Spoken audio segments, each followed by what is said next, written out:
This is the Garden of English. I'm Tim Freitas, and today we're going to talk about a couple strategies you can use to actually help with your multiple choice on both AP Lit and AP Lang, and quite frankly, on almost any multiple choice exam you ever take. So let's talk about it together.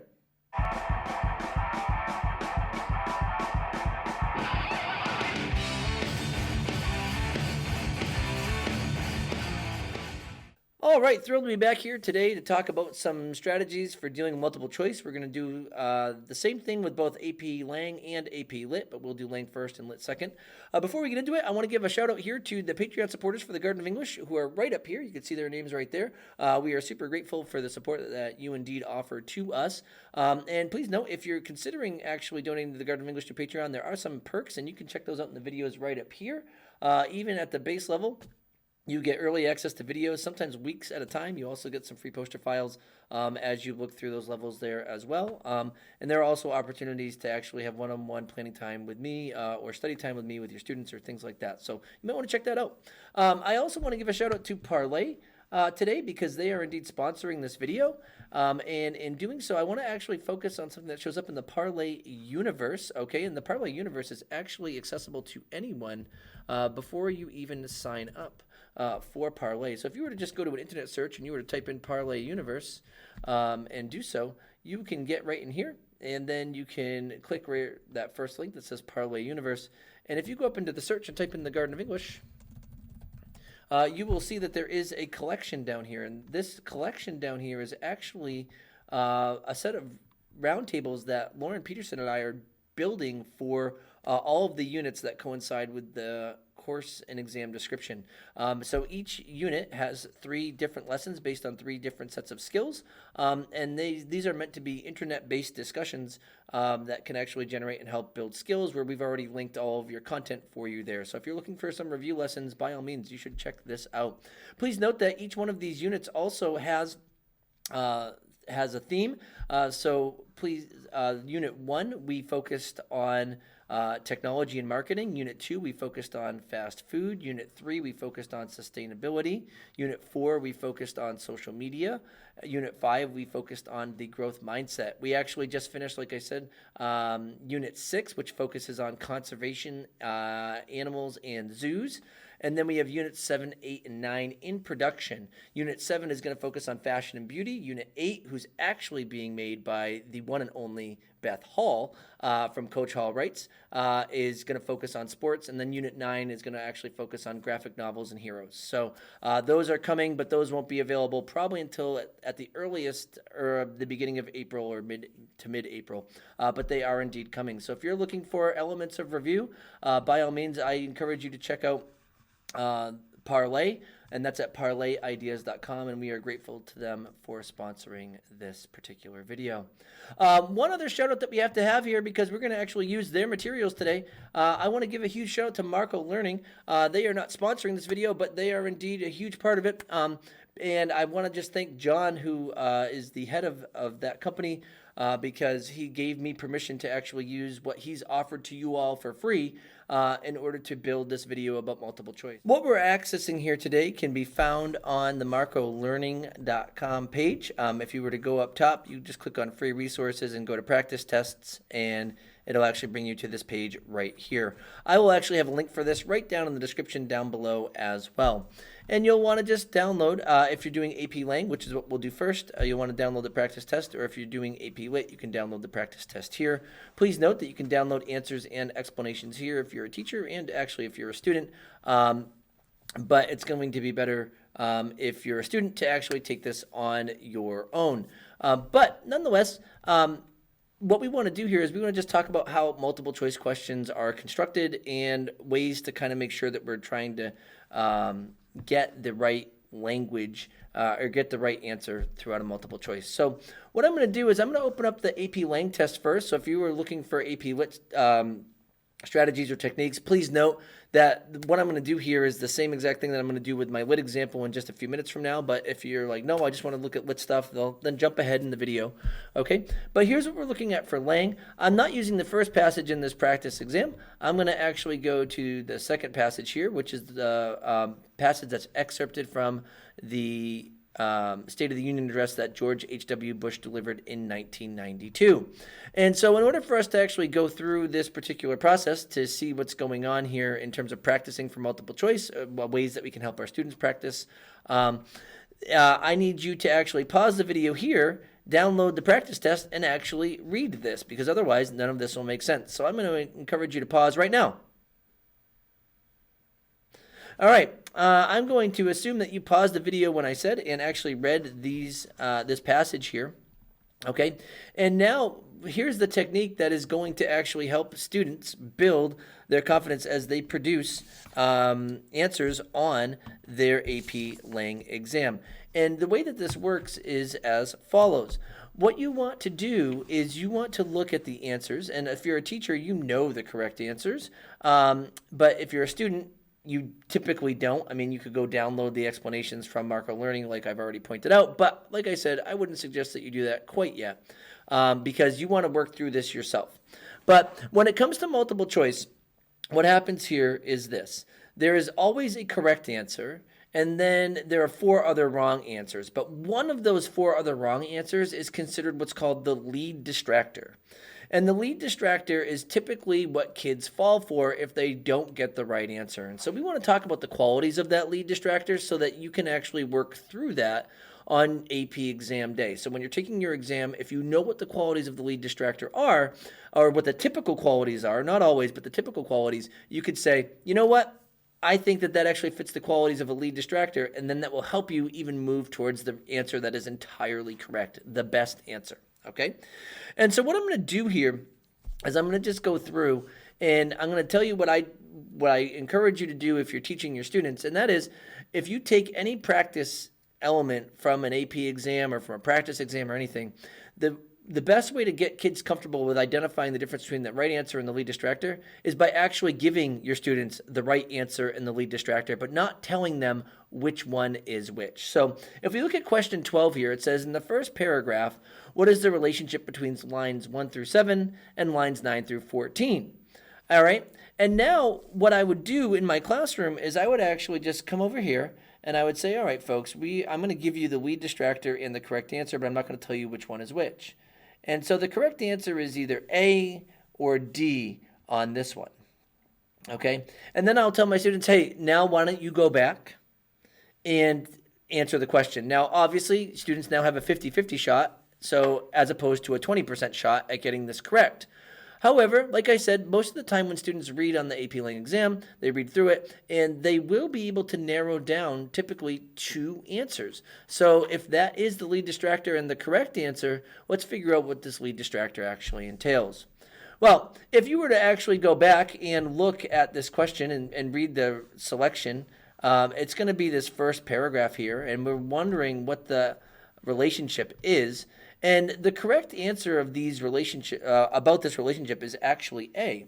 The relationship is that the first 4 sentences provide an overview of changes taking place, and the last 3 sentences elaborate on those changes. However, D is a really good lead distractor here. And I'm going to show you why, because this is the first thing that we want to look for in lead distractors. Lead distractors often have some information that's correct, but also include information that's not correct. Now, that doesn't mean that every time the lead distractor is going to have some correct and some incorrect. We'll talk about other qualities in just a couple minutes. But the reason why this is such a good lead distractor in D is for this reason. Here it says the first 4 sentences outline actions the president took in the past. Now, I'm going to just look at this reading selection with you in just a minute, and you're going to notice that this word past right here is really, really good for us in a lead distractor. Why? Because look at what the first line says. 2 years ago, I began planning cuts in the military spending that reflected the changes of the new era. Notice how right off the bat, 2 years ago, I began. This puts everything in the past. So if I'm in a high-stress situation and I see, hey, those first 4 sentences put things in the past, the first sentence itself puts it in the past, I'm thinking, this might actually be the correct answer, okay? Also, you'll notice that it says here, I began planning cuts in military spending that reflected the changes of the new era. And then it says, but now, this year, with imperial communism gone, that process can be accelerated. So notice it says, but now. And sure enough, now brings us into the present. And you're going to notice that there is that word right here, the present. And so we see the past and the present show up. But notice that we are still only in the first few lines of the piece. That's embarrassing. We're still only in the first few lines of the piece. And we need to establish the relationship between the first 1 through 7 and then 9 through 14.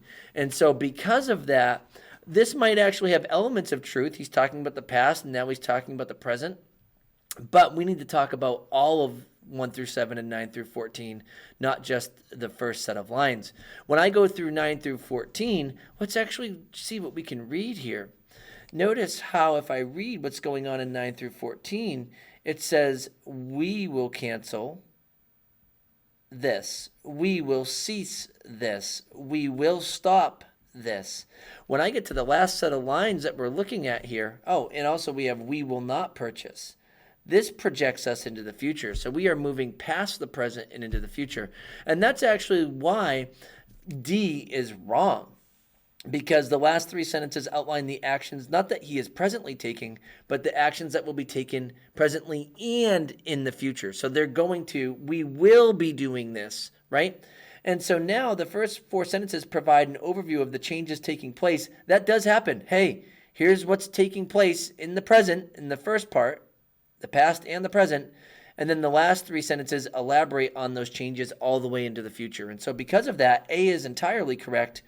But D holds this characteristic of a lead distractor. It has some information that's correct, but it's not entirely correct, okay? And also, the first 4 sentences are not what outline the actions. Only 2 of those first 4 sentences outline actions that are taken from the past. He actually updates right to the present. And you see that when he actually gets to where it says, but now, in the second sentence, actually. So even in the second sentence, he's out of the past and in the present. So we know that the first 4 sentences don't keep him in the past, and therefore this can't be correct. So there is some correct information in here. He does begin in the past, and then he moves to the present and then the future. But notice that this is wrong because he doesn't stay in the past, and he doesn't only stay in the present. And therefore, we've got some correct information, some incorrect information. And that's one of the things you want to look for with a lead distractor. It's got a mixture of both right and wrong info. But the right info draws you to it, and we don't want to be distracted by that. Okay? Now, I'm going to look at what I would do with my students if I were actually doing this in classes. I would go through and give them all of the correct answers in lead distractors, have them figure those out, and then I would go through and we'd talk about these. But I want to give you another common characteristic here. We're going to see that question 16 does something extremely similar to what question 12 does, and that is providing some wrong information while also providing some correct information. So question 16, we have our lead distractor or our correct answer, and those are going to either be A or E. All right, so it says the primary purpose of lines 33 through 35 is to, and it's either going to be A or E. And in lines 33 to 35, what happens here is George W. Bush says, let me tell you right from the start and right from the heart, I know we're in hard times, but I know something else. Will not stand. Now these are the things I can do, and now members of Congress, let me tell you what you can do for your country. And you'll notice the little footnote here which talks about how JFK in his inaugural address actually said, ask not what you can do, what your country can do for you, but ask what you can do for your country. And those words were meant to inspire. So now what happens here, if we look at answer A and answer E, answer A says this is meant to compare President Kennedy's manner of speaking to President Bush's, or it's meant to allude to Kennedy's famous words. Now, here's the thing. An allusion is typically meant to create a comparison between whatever is being alluded to in the current piece of writing that you're looking at. So that would make it seem like, oh man, I've got 2 really good answers here, right? Because there's an element of comparison when you actually deal with an allusion. However, right, if we look at A is going to be the lead distractor here, and the reason why is because it does include some incorrect information. So sure, President Bush might be comparing his message or what he's trying to get people to do to what JFK was trying to do, But that's not what's going on here, especially with the language, because it says compare President Kennedy's manner of speaking to President Bush's. Okay? And that is not what we are looking to do. That is not what President Bush was looking to do, I should say. He wasn't comparing how he speaks to him. He wants to get the message to kind of correlate, okay? And so because of that, the illusion, the correlation of the message, the illusion is the better answer. So E is the better answer. But the characteristic of the lead distractor here is the same as number 12, and that is there might be semblances of correct information in here, some element of comparison. However, it's not comparing how they actually speak, how they actually articulate their words and deliver them. And so because of that, we see some wrong information here, and that's why we can get rid of this particular one. All right, so we're going to look at one more here, and this is question 17, and this is a different characteristic of a lead distractor, but it's still nonetheless. There are other times when the lead distractor is actually entirely true, but it's not true in the context of the reading itself. And so that's what you want to consider. So now we've got some characteristics of lead distractors that we can look for. Number one, it has correct and incorrect information in it, and that's why it's so distracting. So you got to figure out what's incorrect. Or the information in it is absolutely correct, but it's not correct in context, okay? And so you're going to notice here that question 17, actually, it says, by comparing people who disagree with tax policy to Puritans in lines 42 to 46, the writer implies his opponents are, okay? And the lead distractor here is going to be either A or C, okay? And so now, like I said, this quality that we're going to look for is this information actually entirely correct, but is it correct in context? So let's actually shoot up to lines 42 to 46 and let's check it out. It says, I'll tell you, those of you who say, oh no, someone who's comfortable may benefit from that. You kind of remind me of the old definition of the Puritan who couldn't sleep at night, worrying that somehow, someone, somewhere was out having a good time. And so sure enough, there's a footnote for the Puritan. If I go down here, it says Puritans were a group of Protestants that formed in the late 16th century. They endeavored to purify the Church of England of any remnants of Roman Catholicism. They became known for their strict moral and religious views and lifestyles. Okay. Well, when I come down here, okay, and I see my lead distractor and my correct answer, I need to figure this one out. Now, the correct answer is actually C, because contextually, there is no mention of any religious element in the actual text itself. If I actually go read this in context, he's just talking about people being incredibly rigid, right? Now, you can actually see this show up in the footnote because it says strict moral views and lifestyles. However, the reason why this one is why A is the lead distractor is because, first of all, people already hold a connotation of the Puritans being religious in the first place. And second of all, if you look at the footnote, look at this. Protestant, okay, church, Roman Catholicism, strict religious views and lifestyles. So the word religion is over and over and over and over there. So it might seem to make sense that this is the right answer, but it's not, because in context, it just is looking at their rigidity. On top of that, though, is it true that Puritans were extremely religious? Absolutely. That is 100% true. But in the context of the reading, it is not. So what can you learn here from today? As you actually go through and practice multiple choice, right, when you narrow it down to two answers, you should just assume one of them is the correct answer and one of them is the lead distractor. And now you know what you want to look for. You want to look for, is there wrong information that's tied with right information in one of these questions? Or is there entirely right information that does not fit contextually? And if that's the case, then you will be able to actually eliminate your lead distractor by considering those few things. And that can actually help you on test day because, like I said, most students can actually narrow down to two. Now, let's actually go and talk about lit now. So if you were here for the Lang portion, well, time to move on. And if you wanted to skip forward to do lit stuff, now it is time to go to lit. So I've got the same, I've got the AP Lit practice exam from Marco up now. And I'm going to actually scroll to the reading that comes from Don Quixote. And so that is going to be on page 8. And so if you want to do some AP Lit stuff with me here, I am going to ask that you read this selection from this all-time classic. This is actually considered the best novel ever written on many of like the best 100 novels ever produced. I have read it, both parts 1 and 2, and it was excellent and awesome. This scene is actually one of my most favorite scenes as well. But anyway, why don't you pause the video here and take a little read so we could talk about a couple of the questions and the lead distractors. So pause it here. All right, I am going to assume that you actually read this particular question, and we are going to look at 2. Please note, though, that the way that lead distractors work in AP Lang are the same as how they work in AP Lit, and we'll go over those qualities here. So what I'm going to do is I'm going to look at question 27 with you all. Let me actually zoom in here a little bit to talk about the lead distractor and the correct answer and things like that. So please note here, we've got question 27. It says the functions of lines 29 through 30. The function of lines 29 through 30 is mostly 2. And what we have going on here is our correct answer and lead distractor are either going to be B or C. Okay?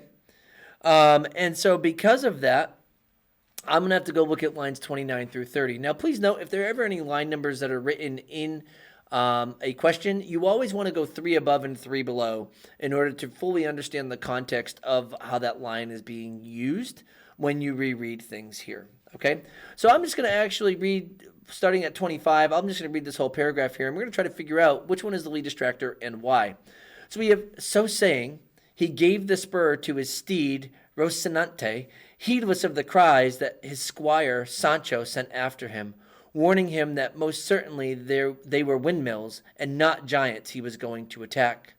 He, however, was so positive they were giants that he neither heard the cries of Sancho nor perceived, near as he was, that they were, but made at them, shouting, "Fly not, cowards, and vile beings, for a single knight attacks you." So please note here that we have the lines that we're looking at, and we need to figure out, is the function of this line to allude to Don Quixote's focus during battle, or to emphasize the extent to Don Quixote's delusions? And here's what's going on. Our correct answer is actually C, and our lead distractor is B. Now, what happens here, though, is that in the lead distractor, there is some correct information. Don Quixote is actually going into battle with these windmills, and he is so focused on what he's doing, and he's so convinced that these are giants that he ignores the pleas of Sancho to kind of turn back. And I have to admit that Sancho Panza is probably like the best, most amazing friend throughout all of Don Quixote. And if I were to ever own a dog, which I can't because I can't have furred animals, but if I were to, my man's best friend's name would be Sancho. Anyway, please note that there is focus, kind of alluded to in here, where he is just not listening to Sancho and just going into battle. But really, the correct answer that's entirely correct is that this emphasizes the extent of Don Quixote's delusions, because Sancho was telling him, these are windmills, and sure enough, he was so positive that they were giants. So sure enough, he didn't hear the cries, maybe because he was focused. They weren't even perceived because he was so convinced and delusional that they were indeed the windmills themselves. I mean, they were the giants themselves. And so because of that, we see a bit of correct information in here, but the focus is not the key part of these lines. It's to showcase how delusional he was, because that's what makes it extra funny when he goes into the next scene and he gets stuck in it and then gets flown and whatnot. Okay. The next one that I want to look at, we're going to look at one more question here together, and that is going to actually be question number 31 here. All right, and it says, which of the following statements best expresses how Sancho Panza differs from Don Quixote?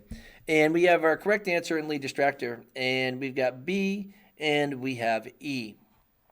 Okay, and what happens here is we look at these answers. It says Sancho Panza does not appreciate adventures and Don Quixote does, or Sancho Panza is sensible and Don Quixote is fanciful. Now, B is a good example here of a lead distractor, because This is actually entirely incorrect, but it seems as though there might be some evidence in the text that can help prove this to be true, even though it's wrong. And that's going to bring me to line 20 here, where it says, Sancho's trying to convince him not to attack the giants, and Don Quixote says, "It's easy to see," replied Don Quixote, "that thou art not used to the business of adventures. Those are giants, and if thou art afraid, away with thee out of this, and betake thyself to prayer, while I'll engage them in fierce and unequal combat." Okay, so this line right here makes it seem like Sancho might not actually like adventure. Okay, and notice right here it says Sancho does not appreciate adventures. However, we already know that Don Quixote is delusional, and he's the one that says this to Sancho. So although we might have thought we could find textual evidence here, it's not from the objective the objective narrator. It's actually from that third-person narrator. It's from Don Quixote himself. So he doesn't even understand Sancho.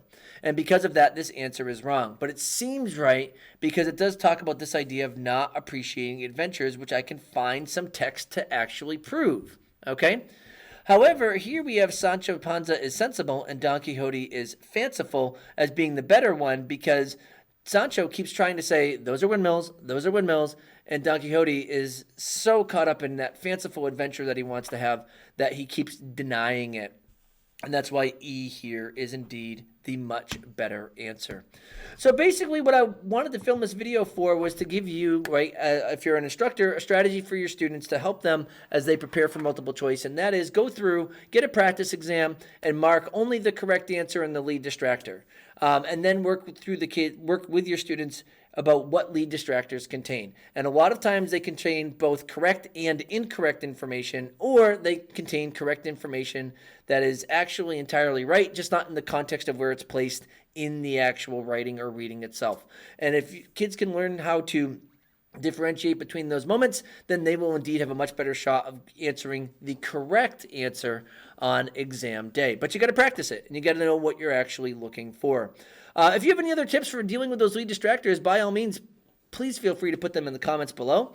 I'm going to ask that you also click like and subscribe for this video. Why? Because, well, that's the easiest way that you can help the Garden of English. So please indeed check that out. We also have a bunch of affiliate links right down below in the description for different things. Affiliate links to Parlay. You can also get, there's an affiliate link to the textbook here that I did indeed co-author for AP Lang. And it is a strong review textbook as well. So it can work as a textbook. It can work as a review book and give some more practice with multiple choice. There is a link down there for our affiliate link to Teach Argument if you're looking for some lesson plans or some community to actually help there. And there's also a affiliate link to Applied Practice for any of you that are looking to actually potentially give another mock exam before the exam day itself, and Applied Practice will actually score that and whatnot. So if you want more information, you can click that link down below. The Garden of English is active on Facebook and active on Instagram, so we ask that you check us out there. So follow us on Instagram, give us a like on Facebook, and we'll continue to release these videos. And if you don't want to do any of those things, that's okay too, because we're actually here to help. And I look forward to seeing you in the future. Have a great one.